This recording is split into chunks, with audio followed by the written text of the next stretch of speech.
Everyone আসসালামু আলাইকুম। Microsoft ওয়ার্ডে ডিফারেন্ট পেজ কালার করার সঠিক নিয়ম এই ভিডিওতে দেখানো হবে। এখানে দুটি পেজ কালার একই রকম রয়েছে, দুটোই সাদা, তো দুটি দুই রকম কালার করব। সর্বপ্রথম ইনসার্টে প্রেস করতে হবে, দেন দেখা যাবে শেপে প্রেস করতে হবে।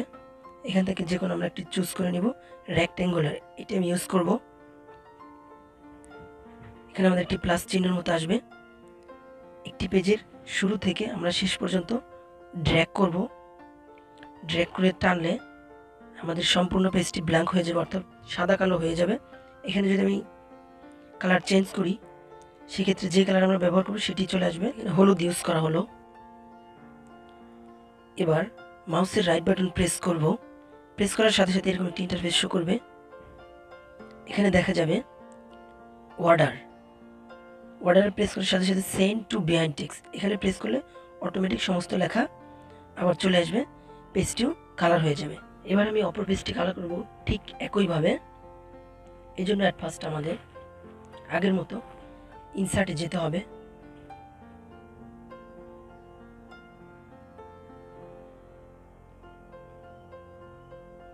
এবার আবার শেপে রেক্ট্যাঙ্গুলার ইউজ করব। ঠিক প্লাসের মতো এরকম চিহ্ন আসবে। সেম পেজ, পুরো পেজটি ড্র্যাগ করে কালার পরিবর্তন করে নিব। এখানে আমাদের কালার রয়েছে, এখান থেকে যে কোনো একটি কালার ইউজ করব। এবার আমি অরেঞ্জ কালার ইউজ করলাম। ঠিক আগের মতো মাউসের রাইট বাটন প্রেস করব, অর্ডার চলে আসবে। অর্ডারে প্রেস করার সাথে সাথে ডান পাশে এরকম একটি ইন্টারফেস শো করবে। এখান থেকে সেন্ড বিহাইন্ড টেক্সট ব্যবহার করব। দেখুন অটোমেটিক পেজ দুটি কালার হয়ে গেছে।